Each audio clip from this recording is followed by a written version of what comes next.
Nós vamos falar hoje,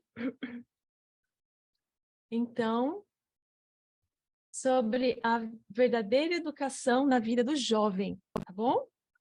E eu queria primeiro dizer para vocês que todo o objetivo de nós gastarmos, né, investirmos tanto tempo, mães que deixam a sua carreira profissional, pais que mudam de lugar, mudam da cidade para o campo, deixam de comer o que gosta e fazem aquela dieta toda especial, tanto sacrifício, né? Será que vai dar o fruto, né? Tudo isso que nós queremos saber.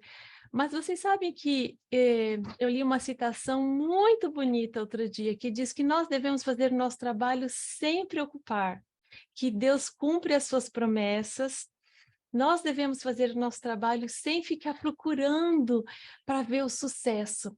Só fazer e confiar em Deus, fazer e confiar em Deus. Então, é para isso que nós estamos aqui, para encorajá-los a fazer o seu trabalho. Porque quando chega nessa fase jovem, quando acontece tudo de acordo com a vontade de Deus, é uma fase muito linda. Deus, ele ama os jovens. Deus, ele tem um trabalho, não é quando os adultos se tornam lá com 25, 30 anos, vou começar o meu trabalho. Mas o trabalho que Deus tem é para o jovem. Nossos pioneiros eram jovens, os discípulos eram jovens, né? Muitas vezes nós vemos algumas fotos que nós até nos enganamos, né? Mas Deus tem um trabalho para as crianças, né? Tem um trabalho para os jovens. Conforme eles vão crescendo em idade, as responsabilidades vão aumentando e eles vão abrangindo além do lar. Eles começam servindo no lar, depois servem nos vizinhos, levam um pão aqui, levam uma granola ali, faz uma visita, depois eles já saem sozinhos para uma viagem, e assim eles vão seguindo o caminho, não é? Então, a verdadeira educação na vida do jovem. E eu quero falar para vocês de um exemplo de um jovem, de dois jovens da Bíblia, tá? O primeiro deles é um jovem que era muito promissor, assim, todo mundo olhava ele como, nossa, esse aqui é um exemplo de rapaz. Esse jovem, assim, não tem, as mães provavelmente falavam assim, eu quero que meu filho seja igual àquele, sabe? Vamos ver quem é esse jovem que eu estou falando? Marcos 10 conta a história dele, olha.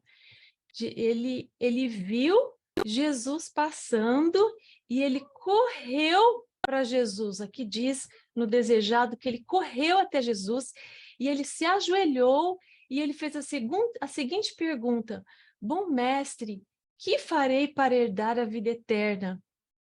Olha que pergunta linda de um jovem fazer, né? Correr atrás de Jesus e falar: Bom mestre, que eu farei para herdar a vida eterna, né?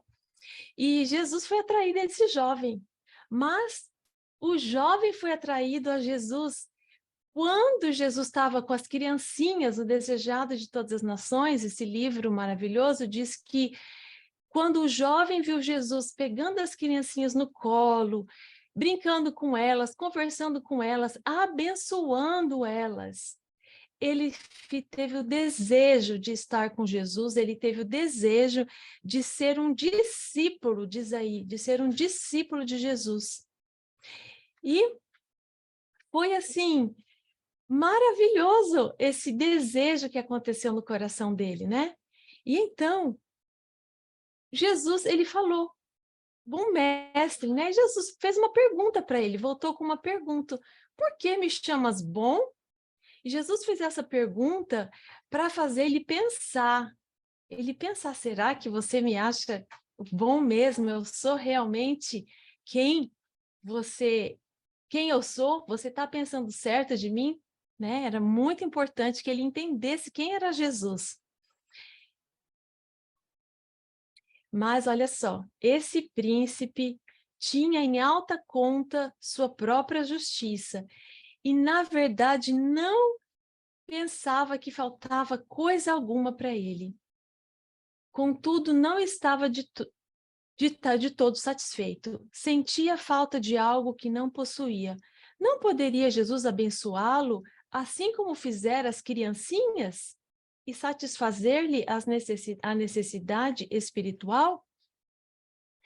Então, ele desejou receber de Jesus a mesma bênção que que Jesus deu às criancinhas, né?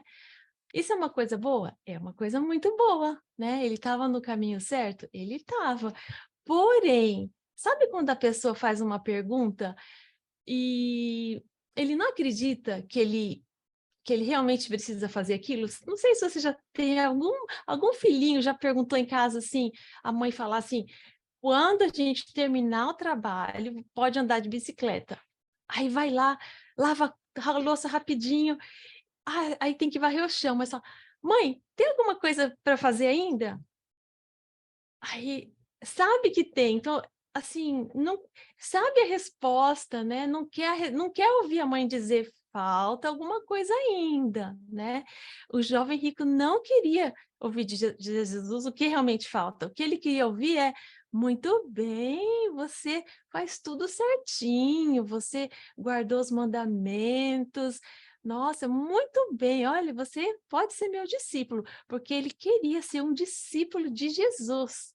E ele queria ouvir aprovação. Vamos ver o que Jesus disse a ele?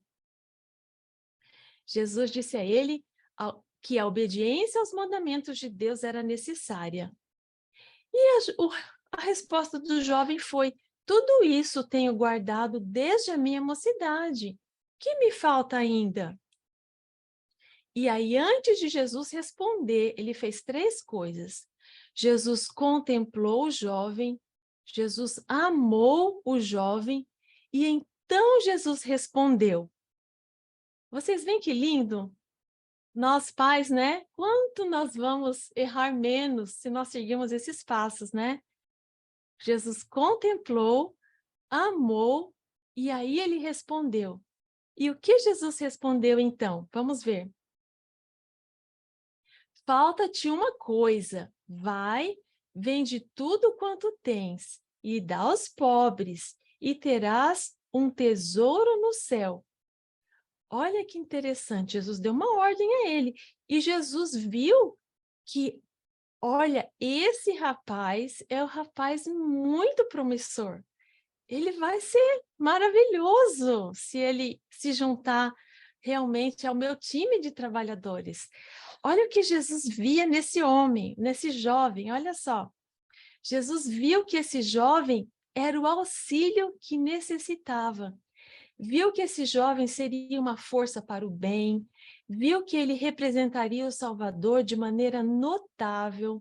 Jesus viu que esse jovem seria uma força divina entre os homens e viu que esse jovem seria um cobreiro de Cristo. Então, Jesus viu que realmente Jesus poderia... Já pensou Jesus precisar de você? Ele viu que esse jovem, ele precisava desse jovem. Olha, que coisa maravilhosa. Mas Jesus, antes de tê-lo trabalhando para ele, Jesus tinha uma missão. Não dava para ele trabalhar para Jesus achando que ele não precisava de nada. Ele precisava reconhecer alguma coisa. Então, Jesus tinha 2 missões. Jesus tinha a missão de torná-lo semelhante a si próprio, ou seja, um espelho que refletisse a imagem dele, a imagem divina. E Jesus tinha a missão de desenvolver nele a excelência de caráter e santificá-lo para então fazer o serviço do mestre. Vocês veem que o trabalho de Jesus é uma preparação. E por isso que nós gastamos tempo, não é? Com os nossos filhos quando pequenos. Porque quando eles chegam a ser jovens, nós queremos que eles estejam parecidos com Jesus, para eles poderem servir o mestre da maneira apropriada, para que não sejam enganados pelo inimigo. E Jesus, então, viu que esse jovem, ele teria muito potencial. E que se o jovem agora fizesse a escolha que Jesus lhe ofereceu, quão diferente seria o seu futuro. Olha a transformação dele. Seria interior e exteriormente. A transformação desse jovem no interior teria um caráter excelente e santificado, semelhante a Cristo. E no exterior, ele seria uma força para o bem. Ele seria notável, notável para o bem. Ele seria uma força divina entre os homens. Mas, para isso, mais uma vez, ele precisaria passar por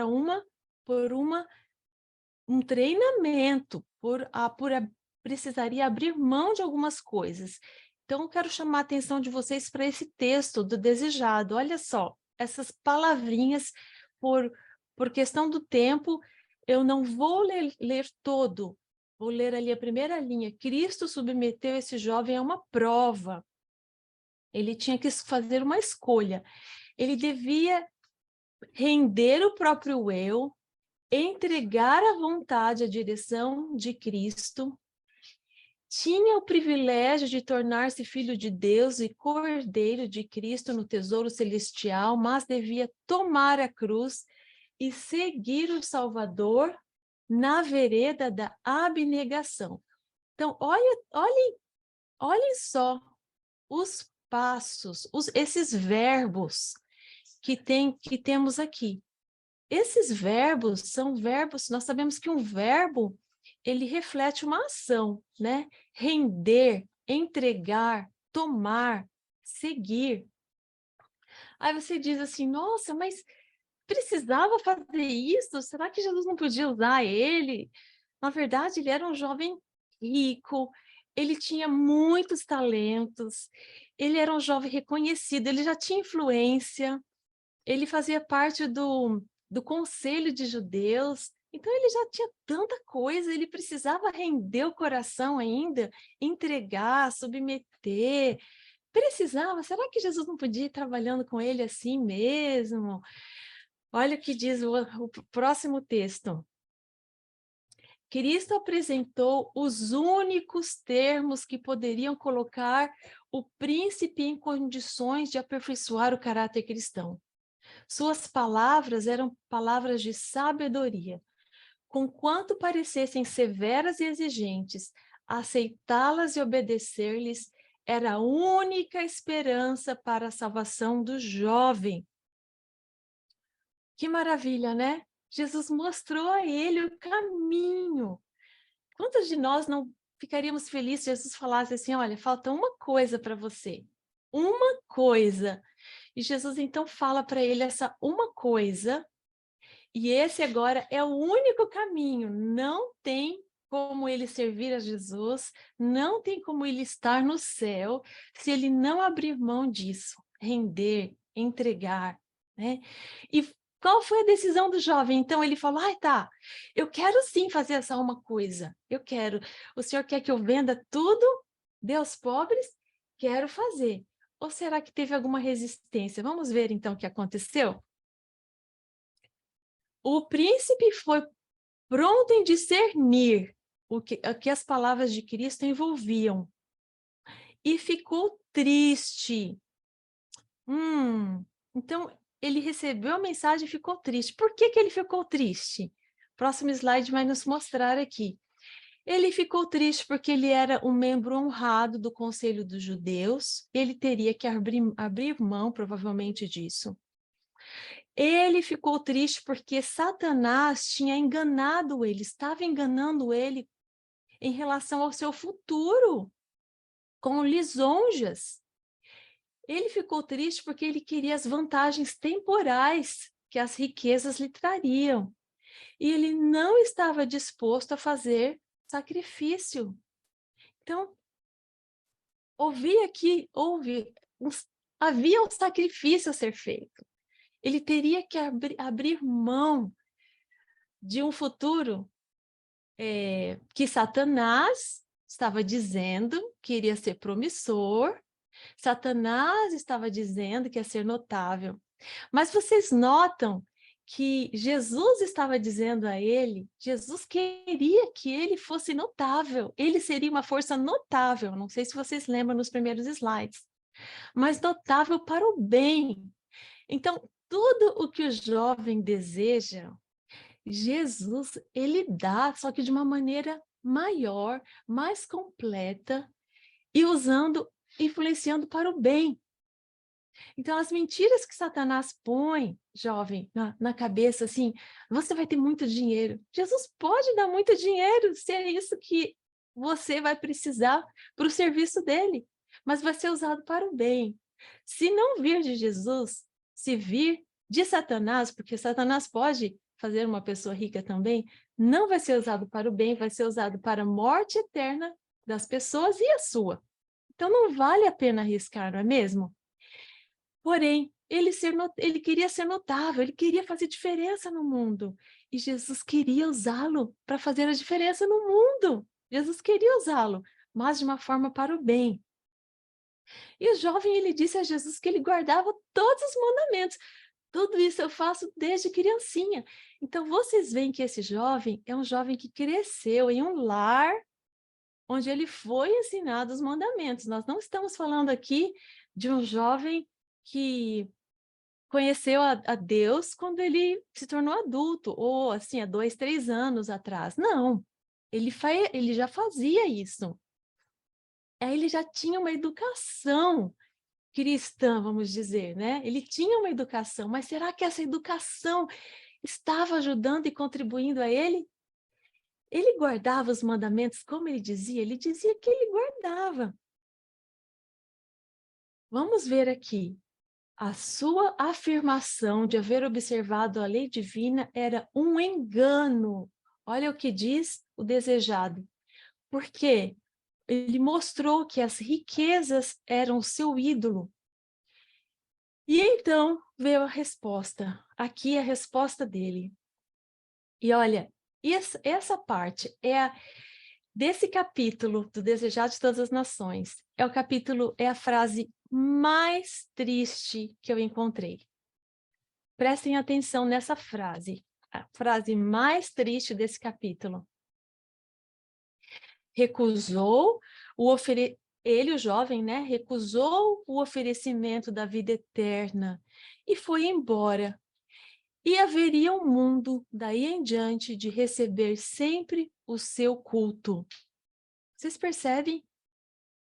A partir daquele momento, ele foi embora triste, ele recusou a oferta de Cristo, ele recusou a pergunta, ele fez a pergunta, Jesus falou, ele recusou e foi embora, e daí em diante foi cultuar o mundo. Essa é a frase mais triste. E a aplicação triste também está aqui. Milhares estão passando por esta prova, pesando Cristo contra o mundo. E muitos são os que escolhem o mundo. Como o jovem príncipe, retiram-se do Salvador, dizendo em seu coração: não quero que esse homem seja o meu guia. Ah, meu jovem que está ouvindo, que a sua criancinha que está ouvindo, que a sua escolha nunca, nunca seja como a escolha desse jovem rico. Na verdade, a gente pode dizer que esse jovem rico era pobre. Ele era um jovem rico muito pobre, porque ele não tinha a real riqueza, que é o céu. Jesus é o dono de todas as riquezas. Ele pode dar tudo o que a gente precisa e quer. E o que ele não nos dá é porque é para o nosso bem. Então, eu não quero nenhuma riqueza que vai me fazer mal. E eu sei que você também não quer. Então, que isso não seja nosso anseio. Isso não seja. E é a obediência da lei, não somente a obediência formal, mas a que penetra na vida e se demonstra no caráter.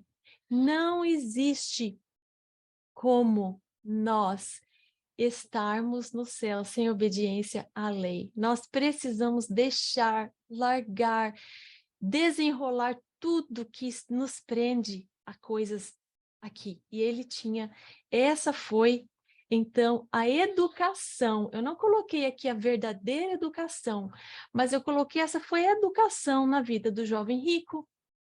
Eu pergunto a vocês, a educação desse jovem foi eficaz? A educação dele Foi verdadeira? Não foi, não é mesmo? Ele realmente, a educação que ele teve está entre aspas, né? Que é a educação que deseduca, não é? Não soube fazer a escolha, não soube discernir, ele até discerniu, mas ele não teve o poder, a força para ele escolher o correto, não é verdade? Nós vamos agora ver um jovem diferente, que escolheu algo diferente. E esse jovem aqui, a verdadeira educação na vida do jovem Timóteo. Vamos ver então um pouquinho do jovem Timóteo.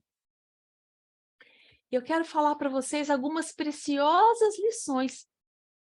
Quem era esse menino? Um pouquinho das características dele. Olha só. Timóteo, quando ele era ainda menino, Deus escolheu para ser um professor. Olhem, crianças.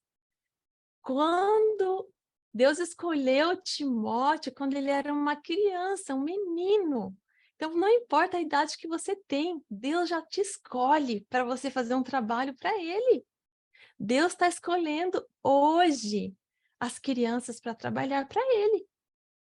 E Deus escolheu Timóteo quando ele era ainda menino. Timóteo, ele tinha princípios firmes pela educação que ele recebeu. E ele levava responsabilidades com mansidão cristã. Ou seja, ele era um jovem manso, porque ele aprendeu através da educação. Que lindo, não é mesmo?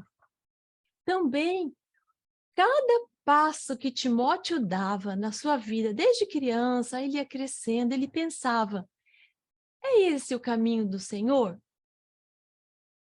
Também, Timóteo procurava a vontade de Deus em todas as coisas, ou seja, ele não era autossuficiente. Vocês veem aqui a diferença entre Timóteo e o jovem rico? O jovem rico, ele achava que ele já tinha tudo, ele já tinha entendido tudo, ele sabia tudo, ele não precisava se preocupar com mais nada. Eu guardo os mandamentos, eu faço tudo certinho. A diferença de Timóteo, a cada passo, ele ajoelhava, Senhor, o que o Senhor quer que eu faça agora? Senhor, eu tenho uma decisão para fazer, o Senhor quer que eu decida isso ou aquilo? Ele orava a cada momento, cada decisão, pequena ou grande, ele orava.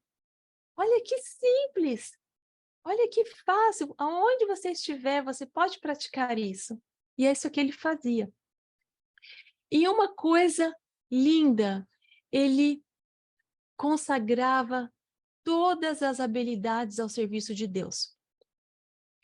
Tudo que ele sabia fazer era para o serviço de Deus. Todos os seus talentos. Então, você pode pensar assim, nossa, o Timóteo devia ser muito talentoso, né? Ele dedicava todas as suas habilidades, seus talentos para Deus. Mas olha que interessante o que diz aqui nesse próximo slide. O Timóteo, ele não tinha talentos brilhantes. Vocês sabiam disso? Mas mesmo assim, ele fazia todo o serviço que Deus deu, o seu melhor. Você viu que às vezes a gente olha alguém e sabe, ai, aquela pessoa sabe tocar tão lindo, eu não sei tocar, então o que que eu vou poder fazer?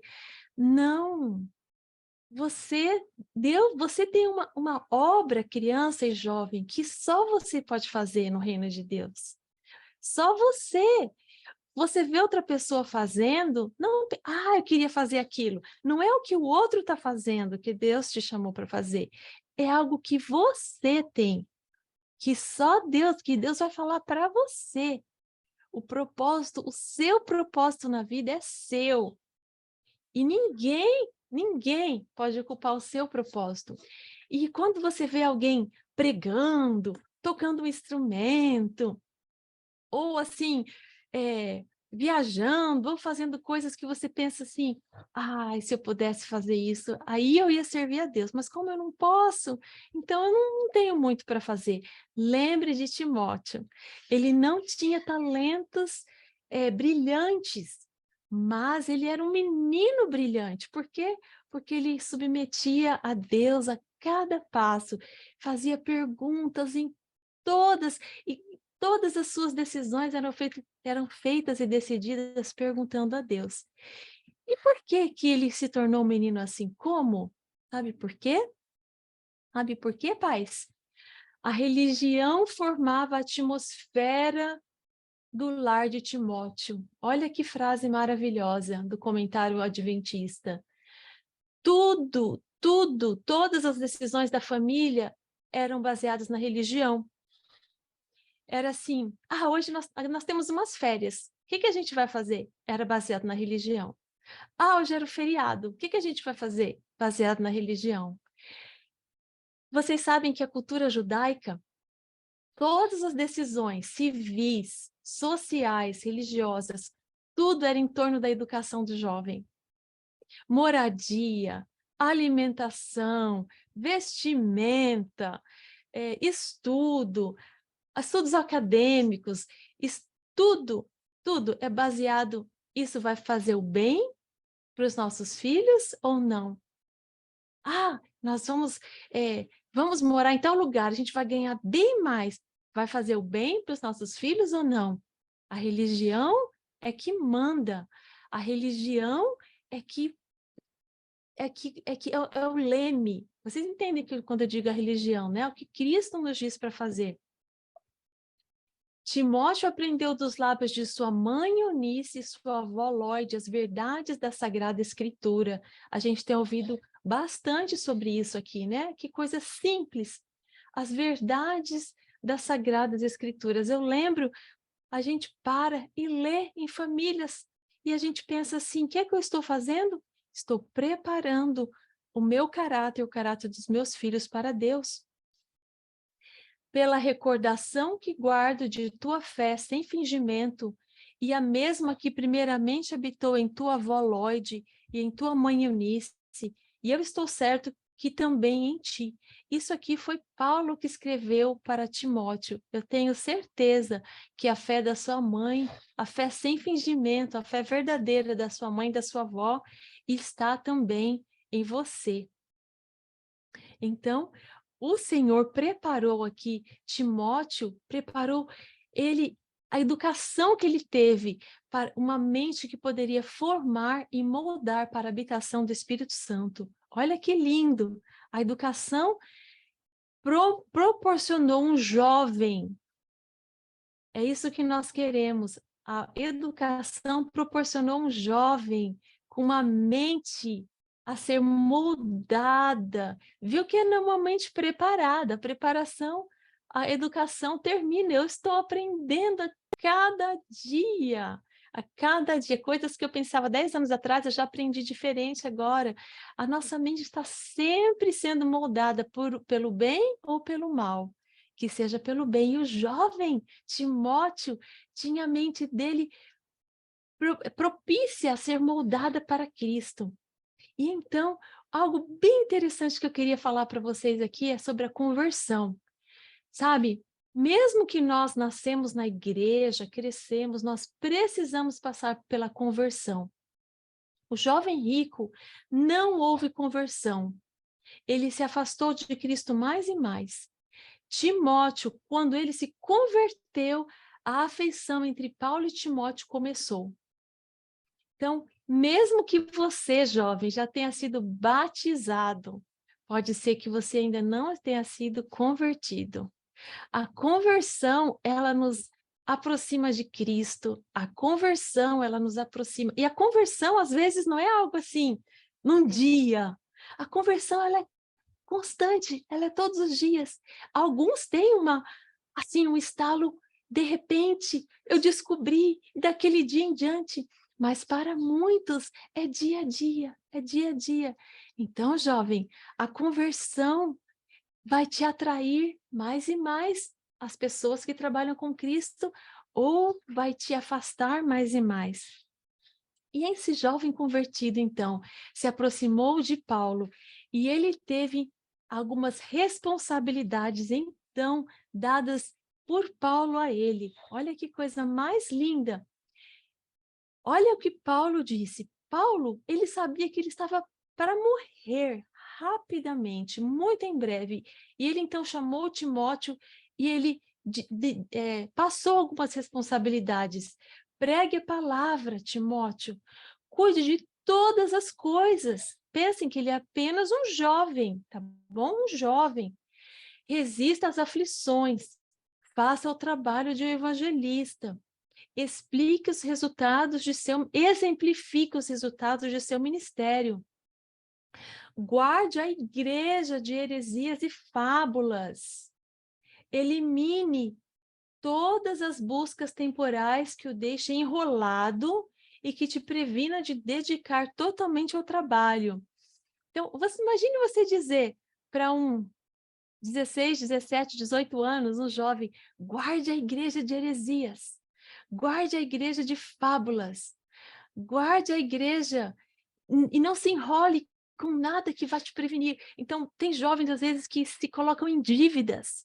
Eles não podem sair trabalhar para Deus, porque eles têm que cuidar de pagar as dívidas, eles têm que cuidar de muitas coisas. Às vezes é um casamento precipitado, e eles não podem levar adiante a obra que Deus tem, até que aconteça, então, o plano de Deus. Então, não se deixe enrolar por coisas que podem ser, pode atrasar, pode atrapalhar o seu processo no plano que Deus tem para a sua vida. Mas Paulo continua ainda, não foram só essas as responsabilidades. Se essas já não fossem suficientes, tem mais. Suporte oposições, reprovações e perseguições com alegria. Então, jovem, não é que vai ser um mar de rosas. Vai ter dificuldades, vão ter oposições, provações, mas é para estar como? Com alegria. É o conselho, responsabilidade de Deus para nós. E de tudo que você pode e de tudo que você tem para a salvação, de tudo que você pode e tudo que você tem para a salvação dos homens. Que lindo, né? Jovem, de tudo que você pode e tudo que você tem para a salvação dos homens. Esse é o apelo de Deus para você. E agora que, para terminar, eu vou repartir com vocês aqui. Olha que coisa mais linda esse texto. Esse texto nos mostra que a linguagem de Timóteo era pura. Ele não falava palavrão, ele não falava gírias, ele não falava coisas sem pensar. Por quê? Abram os ouvidos, jovens e pais e crianças. Olha por que Timóteo tinha uma linguagem pura. A piedade da vida de seu lar era pura, sensitiva e não corrompida por sentimentos falsos. Ele recebia suas instruções, regra sobre regra, mandamento sobre mandamento, um pouco aqui, um pouco ali. Que coisa linda, né? Ele tinha linguagem pura porque o seu lar era puro. Nós podemos também, não é mesmo? Seus instrutores em casa cooperavam com Deus na educação de Timóteo, desse jovem, e ajudaram ele a suportar as responsabilidades. Então, não é que ele tinha responsabilidade e estava sozinho, ele tinha um lar que o apoiava. Então, vamos apoiar nossos jovens quando eles são chamados para pregar, para viajar, para apresentar para o Senhor alguma coisa. Vamos apoiar como puder, precisar dar dinheiro, vamos dar nosso dinheiro para isso. Se precisarmos dar nosso tempo, dar nossos recursos, é para isso, é para treinar os nossos jovens para continuar esse trabalho que muitos que não estão mais entre nós pararam, como Martinho Lutero, Tyndale, várias pessoas homens e mulheres, que o Grande Conflito fala. E a última citação que eu quero repartir com vocês aqui da minha apresentação é a seguinte: Deus usará os jovens de hoje como ele usou Timóteo, se eles se submeterem à sua guia. É o seu privilégio serem missionários de Deus. Então, Deus usará os jovens de hoje. Essa história de Timóteo não é só para o tempo bíblico, é para hoje. Hoje Deus quer Timóteos. Hoje Deus quer meninos e meninas, jovens, moços e moças, servindo Ele. Temos exemplos de muitas mulheres que trabalharam grandemente para Deus. E eu quero, então, agora introduzir aqui, apresentar para vocês, eu pedi ajuda de alguns jovens que pudessem repartir conosco o que Deus tem tocado no coração deles, quais são as mensagens da verdadeira educação que tem feito diferença, o que tenha chamado a atenção deles nesta mensagem. São jovens de hoje. Então, o primeiro jovem que nós vamos ouvir, um pequeno testemunho, é o Samuel. Samuel tem 16 anos, por 30 e poucas horas, daqui 30 e poucas horas ele terá 17, mas ele tem tido a alegria de entender algumas mensagens que Deus tem dado a ele de maneira especial. Então vamos agora chamar o Samuel. Ok.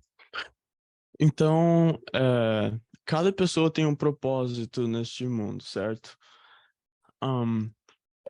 Cada pessoa nasce com um destino com o qual elas vão e elas podem decidir este destino se elas querem seguir um bom destino ou um mau destino. Mas o propósito que mais que envolve toda a humanidade é a glória de Deus. Esse propósito e é isso que a verdadeira educação está falando. É habilitar o ser humano para voltar a um encontro face a face com Deus. Então, em outras palavras, quando Ellen White diz que o trabalho da educação e da redenção são ela está realmente dizendo o seguinte, que o ser humano caiu em pecado e antes de cair em pecado, o ser humano tinha uma comunhão face a face com Deus. Mas depois que o ser humano caiu, ele perdeu essa comunhão face a face com Deus. Então, o propósito da educação é voltar a ter essa comunhão com Deus face a face. É voltar a redenção. A redenção, né? Que é voltar a ter essa comunhão com Deus face a face. Então, todos os outros propósitos, todo o propósito de cada pessoa, de cada indivíduo, que são propósitos diferentes, é claro, vai estar ali, deve estar, não necessariamente vai estar, porque muitas pessoas vão se perder, mas deve estar ligado a este grande propósito, que é a glória de Deus, é a redenção, voltar a ter essa comunhão face a face com Ele. Mas para cumprir esse propósito, a gente precisa de um foco. Tudo que vai nos tirar desse propósito, tudo que não vai nos ajudar a cumprir esse propósito, deve ser tirado do nosso caminho. E o que eu tenho visto na minha própria vida é que a verdadeira educação traz esse propósito, traz esse senso de destino, de um propósito na vida e que a gente precisa desse foco para poder chegar lá. Agora, isso especialmente para os jovens. Nós jovens temos muitas e muitas distrações para nos desviar desse propósito, nos desviar desse destino hoje em dia. Mas se a gente for ver, cada pessoa que teve sucesso no que foram fazer, pessoas que não necessariamente creem em Deus, eles tinham um foco para cumprir o seu objetivo. E tudo que tirava eles desse caminho, desse caminho para cumprir o seu propósito, eles excluíam da sua vida. E para eles não, assim, é uma coisa que eles tinham que fazer e fizeram sem. Eu li uma biografia uma vez sobre Frederick Douglass. E Frederick Douglass foi um abolicionista aqui nos Estados Unidos por volta dos anos 1840, por aí. E ele tinha sido um escravo anteriormente. E quando ele foi, e ele fugiu da escravatura, e tudo que ele fazia, é, enquanto eu li essa biografia, parecia que tudo que ele fazia era voltado a este propósito que ele tinha, que era abolir a escravatura aqui nos Estados Unidos. Tudo que ele tinha girava em volta deste propósito que ele tinha. Era o trabalho que ele tinha para fazer na vida dele. Olha, numa empresa, quando tem uma empresa, pode ser, sei lá, a Apple, ou pode ser a, o Amazon, eles têm como é que chama? É uma declaração de missão, certo? Um mission statement, uma declaração de missão, que é tudo que essa companhia faz, tudo que essa empresa faz, deve girar em volta dessa declaração de missão. E o que a gente vê é que os personagens bíblicos tinham isso também, certo? A gente acabou de ouvir sobre Timóteo e Paulo falando para ele, e tudo que ele fazia girava em torno desse propósito que ele tinha, dessa declaração de missão que ele tinha, que era servir a Deus com todo o seu ser. Agora, eu tenho um outro personagem bíblico que eu acho muito interessante que a gente pode contrastar com Timóteo, que é Sansão. Sansão, ele faltava ele não tirava da sua vida as coisas que estavam o desviando do seu propósito, certo? Ele não tirou, por exemplo, um problema que ele tinha eram as mulheres que ele teve, certo? Então ele não tirou essa grande distração da sua vida e isso o atrapalhou muito ao ele fazer o seu trabalho que Deus tinha chamado. Então agora, e Sansão ele era bem jovem. Ele morreu com 30 e poucos anos, certo? Então, agora é a época em que os jovens têm que mais focar em fazer o que Deus os chamaram para fazer. É o que eles têm que mais focar, só que também é a época que mais tem distrações, certo? Nós, os jovens, estamos literalmente construindo o nosso futuro. Isso vai depender se vamos ter a coragem, às vezes até pode parecer um pouco estranho pro resto dos jovens, mas isso vai depender se vamos ter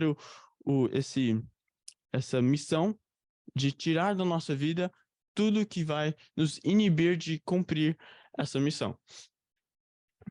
E quando alguém está focado no que eles fazem, eles não têm problema de tirar essas coisas que estão os distraindo da vida deles. Por exemplo, existem pessoas que estão formando a mente do mundo através de filmes e tudo, eles criam essas coisas e eles não têm nenhum problema em tirar coisas que estão os distraindo, como o celular. Assim, para muitas pessoas, para a maioria das pessoas, o celular é uma enorme distração. Então, só que essas pessoas, eles sabem que eles estão formando a mente das pessoas e eles não têm problema nenhum em tirar isso da vida deles. Tem uma citação de Ellen White do livro Educação, página 232. E diz assim: a cada jovem se deve ensinar a necessidade e o poder da aplicação. Disto, muito mais do que do gênio ou talento, depende o êxito ou sucesso. Sem aplicação, os mais brilhantes talentos pouco valem, enquanto pessoas de habilidades naturais muito comuns têm realizado maravilhas mediante esforço bem orientado. E o gênio, por cujas concepções nos maravilhamos, está quase invariavelmente unido ao esforço incansável concentrado. Então, olha, esses dias eu estava falando com o meu irmão e ele falou uma coisa muito interessante. João, quando Jesus chamou ele, ele tinha mais ou menos 15 ou 16 anos, assim, por volta dessa idade. Eles não eram mais velhos, assim, eles eram muito jovens. Isso muda completamente a nossa percepção das histórias da Bíblia. Olha, isso quer dizer que quando Pedro e João curaram o homem aleijado é, ao lado do portão do templo, certo? É, eles eram, ele tinha o quê? Uns 18 ou 19 anos e logo depois foram jogados na prisão. É, então, e eles estavam falando a todos os magistrados da nação de Israel, e eram muito novos, e tudo que distraía eles dessa missão que eles tinham de mudar o mundo, eles literalmente mudaram o mundo. I mean, pense nisso, certo? 12 homens mudaram o mundo completamente, porque eles tinham essa missão e o que estava tirando eles dessa missão, tiravam da sua vida. O que os distraíam, eles tiravam da sua vida para focar naquilo que eles tinham que fazer. Então, é isso aí. É, temos que ter um foco, porque senão nunca vamos fazer nada. Sempre ter distrações. Muito obrigada, Samuel. Agradeço a participação. Agora eu quero convidar uma outra jovem, é a Hailey. E eu vou falar um pouquinho da Hailey para vocês. Ela tem 16 anos. Nós estamos aqui hospedados na casa da Hailey. É uma família muito linda. O pai dela está até aqui me ajudando com a câmera, só que ele não está entendendo o que eu estou falando. Mas a mãe da Hailey, eu acho que ela nasceu no Brasil, se não me engano, mas ela mora aqui nos Estados Unidos desde jovenzinha. Então, a língua principal da mãe da Hailey é o inglês, mas a Hailey sabe um pouquinho de português. E ela vai pela primeira vez falar em português esse testemunho. Ah, ok. She grew up in Brazil. Ah, ok. A mãe da Hailey nasceu aqui, mas ela morou no Brasil há algum tempo. Ok. Por isso que ela sabe português. Mas ela é filha de brasileiros. A avó da Hailey é brasileira. Mas é a primeira vez que a Hailey vai falar em português, assim, um texto, porque ela conversa com, assim, algumas coisinhas, né? Mas eu convidei a Hailey, ela aceitou, ela sabia que ia ser um desafio para ela, por isso que eu falei que iria ser uma tradução literal, como a Fernanda orou, né? E, Deus já sabia, já colocou as palavras corretas na oração da Fernanda para iniciar esse programa. E passou um pouquinho, a Hailey veio falar comigo na cozinha, falou assim, tia, eu estava orando sobre isso, e olha que Deus me falou, eu estava falando, Senhor, como eu vou conseguir falar? E Deus me falou, eu abri a Bíblia e comecei a ler o que Deus falou para Moisés. Não sou eu que dei a boca? E eu que vou pôr as palavras na sua boca. E a Hailey se esforçou, ela escreveu todo, e ela vai ler o testemunho dela sobre como a verdadeira educação impactou a vida dela. Ela é a filha mais velha de 6 irmãozinhos, eu até falei que vocês precisavam conhecer a família do Hunter e da Carol, porque eles são 5 meninas aqui também, e um menino, mas são 5 meninas também, seriam boas amiguinhas. Mas eu vou, então, passar aqui esses momentos para a Hailey. Thank you, Hailey. Obrigada, tia Angélica. Nada. Eu tenho o privilégio de ter crescido em uma família onde meus pais procuravam seguir a Deus e servi-lo plenamente. Eles escolheram ensinar a mim e aos meus irmãos em casa, nos envolvendo fortemente no trabalho missionário desde a tenra idade.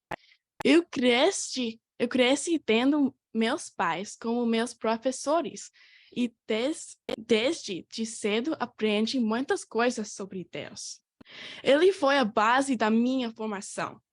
Ele é o centro de tudo o que eu aprendi, seja matemática, ciências, história ou línguas.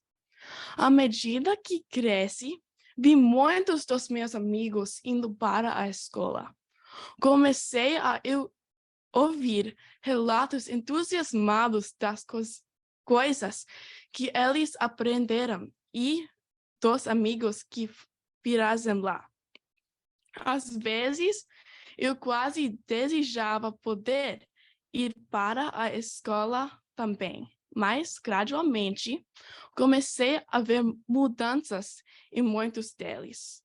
Eles começaram a ficar mais desinteressados pela Bíblia e pelas coisas espirituais, e mais interessados nos prazeres frívolos que este mundo oferece. Foi triste vê-los lentamente se afastando de Deus. Eu nunca identifiquei a razão pela qual todas essas coisas estavam acontecendo. Eu sabia a importância de manter Deus como o centro de nossas vidas, mas não via como a educação mudava a forma como vimos a Deus. Cerca de 8 meses atrás, meu terceiro ano de ensino médio estava chegando ao fim. Comecei a me perguntar qual faculdade eu iria cursar. Eu tinha uma amiga que queria ir para uma das universidades mais prestigiadas dos Estados Unidos. Ele me incentivou a tentar entrar naquela escola. Havia muitas outras universidades nos Estados Unidos e no exterior que considerei. Mas no final de lista, um dos lugares que eu pensava que nunca iria era esta pequena escola chamada Washington Hills College. A única coisa que interferiu no meu planejamento foi o fato de meus pais não se sentiriam à vontade para me mandar para nenhuma dessas universidades. A única escola que consideraram como opção foi Washington Hills. E Archie tinha sérias dúvidas sobre essa faculdade. Tendo sido educado na Bíblia e ensinado em seus princípios desde muito jovem, eu sabia que devia honrar meus pais. Está em uma das coisas mais importantes que a verdadeira educação me ensinou.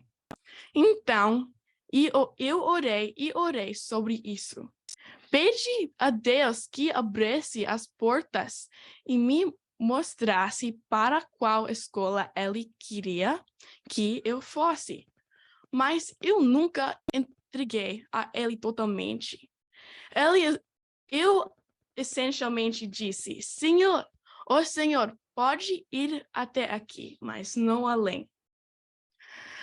Nada parecia estar acontecendo, não importa o quanto eu orasse. Então, eu finalmente tomei as coisas em minhas próprias mãos. O pensamento passou pela minha cabeça que talvez eu devesse ir para a faculdade de minha escola, não importasse qual. Mas recebi o conhecimento de que precisava honrar e respeitar meus pais. Então, isso não cai muito bem na minha consciência. Comecei a me sentir culpada e não conseguia me concentrar ao orar ou ler a Bíblia.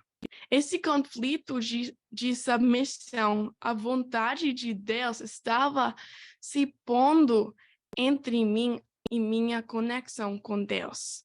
Isso afeta meu relacionamento com meus pais também.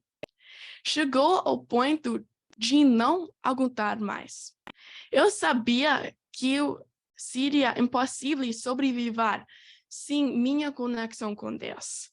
E então pensei, vou entregar isso a Deus. Não importa o que acontecer, como resultado, eu darei tudo a Ele. Eu fiz. Eu disse a Ele que eu faria o que Ele quisesse que eu fizesse.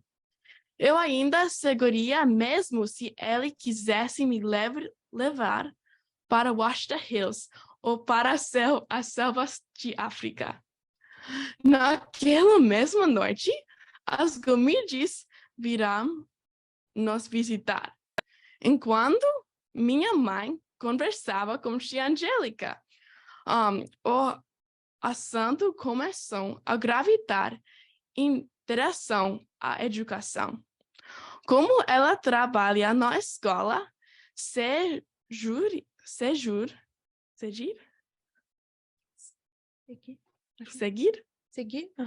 o tema de Washington Hills. Elas entraram em uma conversa sobre isso e minha mãe começou a entender sua visão e propósito. E assim aconteceu aqui. No manhã seguinte à minha oração, minha mãe me disse, Hailey, ouvi dizer que eles têm um programa de administração muito bom no Washington Hills College. Talvez você devesse ir lá. Eu pensei, uau! Foi um choque tremendo para mim. No dia seguinte à minha rendição, Deus abriu as portas para uma escola que eu nem queria ir. Pedi a Deus que me desse a desejo de ir. E lento, mas seguramente, comecei a querer participar. Uma das maneiras pelas quais a verdadeira educação me impactou foi me ensinando a confiar. Eu tinha que ter fé de que Deus e meus pais sabiam o que estavam fazendo. Neste ponto, eu não sabia o propósito exato da educação, mas eu tinha que confiar que Deus e meus pais sabiam o que era melhor para mim. Alguns meses depois, pude visitar a escola. Durante a sermão do sábado, ouvi um versículo qual já tinha ouvido tantas vezes antes. Jó 28:28. O temor do Senhor, que a sabedoria, e afastar-se do mal e entendimento. Mas desta vez, começou a aprofundar-se. Eu comecei a perceber qual é o propósito de educação. Comecei a ver a razão pela qual meus pais ensinaram de maneira que eu escolheram. Percebi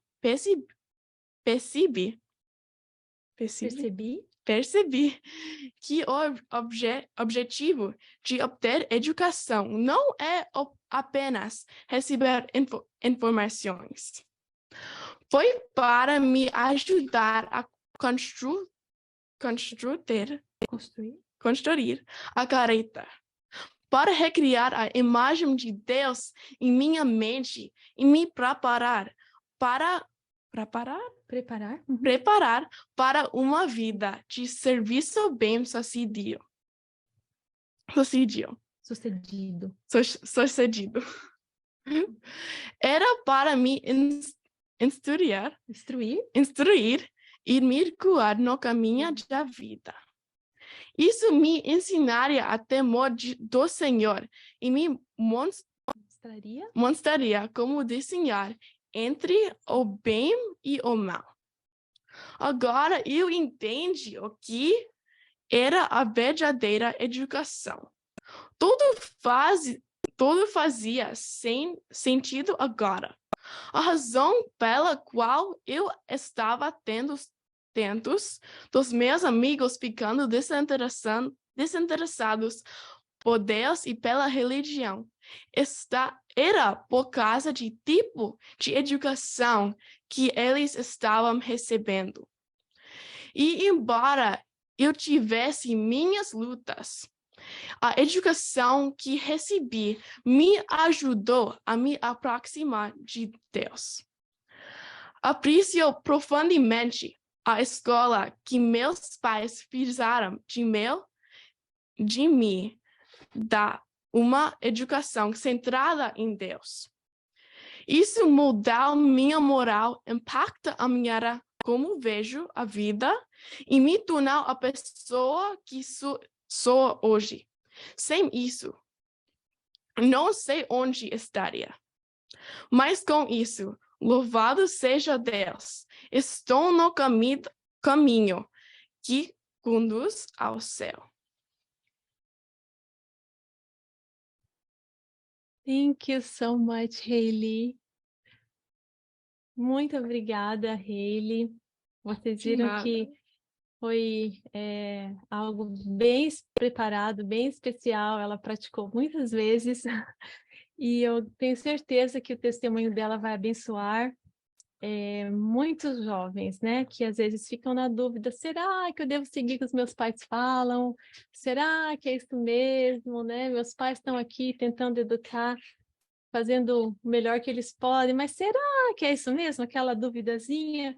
Escutem, então, o testemunho da Hailey, então, que pode ajudar vocês. Foi porque ela confiou nos pais, que ela tem paz, ela tem alegria, ela sabe que Deus está guiando o futuro dela. Nós vamos ouvir agora o último testemunho do Jonathan. O Jonathan, ele tem 19 anos, ele é aluno de teologia na escola do Washington Hills, e é o privilégio de ser o meu filho, né? Eu tenho o privilégio de ser a mãe dele, é o meu filho mais velho, e eu agradeço muito porque ele tão prontamente, assim que eu pedi, ele falou que me ajudava, e eu espero que possa ajudar também outros. Então vamos agora com o Jonathan. Ok, muito obrigado. Muito obrigado, mãe, pela palestra. Desculpa, minha voz está um pouquinho mais grave do que o normal, porque eu tô com um resfriado aqui, mas eu gosto quando minha voz está mais grave, dá uma entonação legal. Então, se Deus quiser, vai dar certo aqui.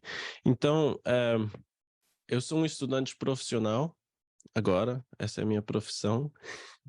Então, eu pensei, se eu vou falar de alguma coisa relacionada à profissão, tem que ser o que eu faço, né? Que é ser um estudante, que é a minha profissão agora. Se Deus quiser, vai mudar no futuro, mas por enquanto é isso daí. Eu cresci eu fui homeschooled a maioria da minha vida, né?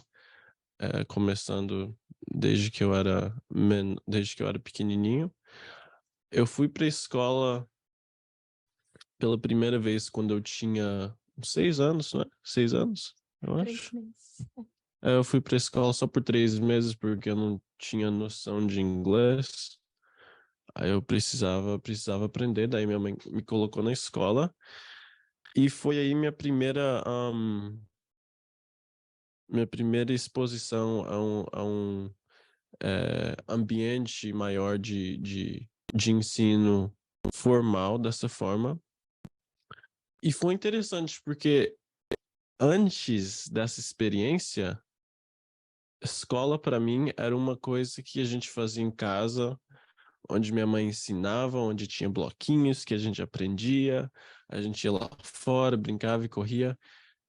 E a escola que eu fui lá para aprender inglês foi bom, eu aprendi inglês logo, mas a forma de ensino era diferente, né? Era uma escola, tinha várias outras crianças lá e duas professoras para bastante alunos, e isso incentivou na minha cabeça um sistema competitivo de, como que se diz, de grades, como é que se fala? De notas, não é? Porque antes, para mim, eu não sabia o que era notas direito, né? Porque só ali a gente no ambiente de escola, em casa, aprendendo da forma que Deus nos ensinou. Isso colocou uma coisinha competitiva aí. Então eu comecei, na verdade, a teologia no Brasil. Depois a gente mudou para os Estados Unidos. E foi uma boa experiência, mas eu não tinha entendido muito bem ainda o conceito do que é a verdadeira educação. E isso levou com que eu fosse... Bom, deixa eu falar primeiro que para mim o conhecimento de verdadeira educação foi uma jornada bastante intelectual na minha mente, onde eu realmente compreendi esse conceito, então mudou a forma que eu pensava, mais do que tudo, né? E quando eu comecei essa jornada de teologia, eu tinha, para mim, educação era um sistema de notas, né? E isso foi o que impactou eu bastante. O meu pai tinha um livro em casa chamado Redenção, Liberdade e Serviço, do pastor Adolfo Soares, que eu acho que ele é o reitor dos seminários da Divisão Sul-Americana. E essa era uma tese que ele tinha escrito sobre o conceito de educação nos escritos de Ellen White. E esse foi um dos primeiros livros que eu li em português. E nesse livro ele mostra que em Ellen White o conceito de educação é um sistema bem radical, onde para ela educação é a mesma coisa que redenção, não é? Então, se você não tem um sistema de educação que vai trazer redenção na sua vida, que vai te aproximar a Deus, essa é uma educação falsa que não é um sistema correto. Então, esse livro me despertou essa ideia radical de educação e me levou a pensar, se eu estou focando em notas na minha escola e está ficando bem competitivo para mim, talvez eu tenha que pensar melhor, né? Como que eu vou continuar e mudar a minha forma de pensar. Não necessariamente que tem alguma coisa errada com a escola, mas que tinha alguma coisa errada comigo mesmo. Então esse foi o primeiro. Eu li esse livro do pastor Adolfo Soares, muito bom. Eu recomendo esse livro para todos que querem uma boa exposição do tema. Mas esse livro levou eu a olhar para o livro Educação, que eu nunca tinha lido antes. E o primeiro capítulo cada sentença é uma exposição filosófica tremenda. Quando você para pensar, cada sentença tem uma profundidade tão impressionante que é assim, uau, você tem que parar. Às vezes eu paro e fico pensando assim por vários minutos o que essa sentença quer dizer. E daí a minha mente vai as implicações aqui e ali. É uma coisa tremenda, a inspiração, como Deus inspirou essa mulher tão humilde. E eu fiz uma entrevista no Watch the Hills com um camarada chamado Israel Ramos, que foi o fundador do GYC aqui nos Estados Unidos, o movimento do GYC, né? Que começou ao redor de 2003, 2004, quer dizer, antes disso, né? Antes de eu nascer até. E ele disse que a frase que revolucionou a vida dele, que inclusive levou às origens do movimento do GYC, foi a frase que está no primeiro capítulo do livro Educação. E olha o que diz. Todo o saber e desenvolvimento tem todo saber e desenvolvimento real tem sua fonte no conhecimento de Deus. Ou seja, o que é desenvolvimento? Desenvolvimento é a forma com que você muda para o melhor. Para o melhor. Esperamos que seja para o melhor, né? Então, todo o desenvolvimento tem a sua fonte no conhecimento de Deus. Ok, muito bem. A minha mãe tinha pedido que eu falasse como que a verdadeira educação impacta as decisões. Se nós pararmos para pensar, o desenvolvimento, as decisões que nós fazemos vão determinar a forma com que nós vamos desenvolver, correto? Porque se eu faço boas decisões, meu desenvolvimento vai ser positivo. É bem simples, isso não é mistério, é coisa que todos nós sabemos. Se eu fizer decisões erradas, meu desenvolvimento vai ser ruim. Ela diz, encontra-se nesta comunhão a mais elevada educação, comunhão com Deus, certo? É o próprio método de Deus para o seu desenvolvimento, para o desenvolvimento. Aí ela cita o verso de Jó, capítulo 21 ou 22, que diz, une-te, pois, a ele, é a sua mensagem à humanidade. Ou seja, Deus tem uma mensagem à humanidade.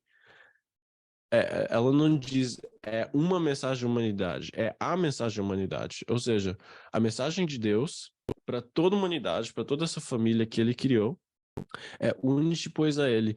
E em inglês, eu acho que a tradução não ficou tão boa. Em inglês é um pouquinho melhor, diz a palavra em inglês dá um sentido de plenitude de conhecer. Unir, você pode estar um pouquinho unido com uma pessoa no sentido e não conhecer a pessoa em sua plenitude. Em inglês a palavra dá um sentido de conhecer tudo na sua plenitude. Então, a mensagem de Deus para nós é conhecer a Ele em sua plenitude, seu caráter, quem Ele é, o que Ele vem. Inclusive, ela diz, a fim de compreendermos o que se acha envolvido na obra de educação. Então, lembra, o que me despertou essa ideia foi, ok, se educação é igual a redenção, então, o que está envolvido nessa obra de redenção? Que educação? Lembra? Todas as vezes que ela não fala educação, a gente pode mudar pela palavra redenção. É bem simples. É bem simples a conversão. Você lê redenção, pode mudar para educação. Se você lê educação, pode mudar para redenção. Ela diz, a fim de compreendermos o que está envolvido, a gente precisa entender 4 coisas. Natureza do homem, número 1, o propósito de Deus em criar o homem, número 2, a mudança na condição do homem, por causa do pecado, é claro, número 3, e o plano de Deus para ainda cumprir o seu glorioso propósito na educação da raça humana. Então, uma educação completa vai compreender esses 4 elementos, certo? Então, foi isso que mudou a minha jornada nessa educação, nessa jornada de verdadeira educação. Tirar o foco de o que eu preciso fazer para tirar uma nota boa. Ah, nossa, minha nota caiu um pouquinho, como é que está acontecendo com a minha vida? Ai, ai, ai. Então, foi realizar que o plano de educação é o plano de redenção. Isso faz sentido, porque afinal de contas, o que vale se a gente ganhar o mundo e perder a nossa alma, certo? Então, é isso daí para mim. O que mudou realmente minha jornada foi entender que educação não é ler um livro, educação não é sentar e assistir uma aula de um professor, educação não é tirar A ou B ou C ou o que acontecer. Educação é ser redimido pelo sangue maravilhoso de Jesus Cristo, nosso Salvador. Muito obrigada, Jonathan, pela sua ajuda, participação e explicar o que a educação no que a educação fez, o que chama a atenção, né, para você na educação. Então, amigos queridos e jovens, Deus tem um trabalho para cada um de nós e Deus tem um trabalho para cada jovem um trabalho especial que ninguém mais pode fazer, um propósito para cada um de vocês, né? Para nós valeu muito a pena a nossa jornada, a gente foi aprendendo ao longo. Nós muitas vezes erramos, né? Eu gostei muito do que o Davern explicou uma vez, que nós os pais miramos, né? E jogamos a flecha, às vezes a gente erra e Deus vai lá, nos ajuda, né? E o Jonathan contou que ele passou um tempinho, né? Ele passou 3 meses numa escola, foi uma escola adventista que a gente morava nos Estados Unidos e a gente ia nos cultos e ele não entendia nada, né? Então e eu não poderia ensiná-lo o que ele precisava. Então, por 3 meses, ele passou 3 horas por dia no prézinho de uma escola adventista que a gente tinha perto, uma escola de 12 alunos para 2 professores, e essa foi a experiência que ele contou. Mas o restante do tempo nós tivemos o privilégio de tê-lo em casa e estudando, e nós temos aprendido constantemente, Deus tem nos ajudado, Deus tem nos mostrado o que fazer, e apesar de nós os pais, né, errarmos muito, Deus é tão maravilhoso, Deus nunca erra. Tudo o que nós queremos é seguir o que Deus fala. Pais, mães, há tanta necessidade de estudarmos o Espírito de Profecia, porque tem tanta sabedoria, tanta coisa escrita, e tudo que a gente seguir, a gente não vai se arrepender. É tão triste quando a gente olha para trás e fala assim, esse aqui eu não queria nunca ter feito. Eu não queria nunca ter gritado com meu filho, né? Eu já falei isso muitas vezes. Queria nunca ter isso, nunca ter. Mas ao que eu falo, tudo que Deus falou para a gente fazer, que nós seguimos, porque o Espírito de Profecia, a Bíblia nos mostrou, que coisa maravilhosa. Aquela paz, né? Então, Deus tem um caminho para nós, os pais, Deus tem um caminho para os jovens, que vocês se sintam encorajados. Nunca olhem como o jovem rico fez, que olhou para o mundo e achou que ele ia estar perdendo grandes coisas. Nunca olhem para isso, mas olhem para Cristo e a recompensa virá. Não agora, né? Para muitos já vem. A gente vê uma conversa com uma outra pessoa, ela muda o rumo da vida, né? Por causa de uma coisa que Deus usou você. Isso não tem paz e alegria maior. Que Deus possa usar cada criança aqui, cada jovem, para a honra e glória dele. Tá bom? Vamos fazer uma oração, então, para terminar. Querido Pai, agradeço imensamente, porque o Senhor é o nosso Deus, o Senhor nos ama tanto e o Senhor nos dá tanta revelação na Bíblia e Espíritos de Profecia. Obrigada por tudo que o Senhor faz, por tudo que o Senhor é para nós. Que possamos viver para honrar e glorificar o Senhor. Cada criança aqui, Pai, cada família que está ouvindo, Pai, meu pedido é que possa, como Timóteo, representar a Jesus e trabalhar por Ele e para Ele, todos os dias da vida. Em nome de Jesus. Amém.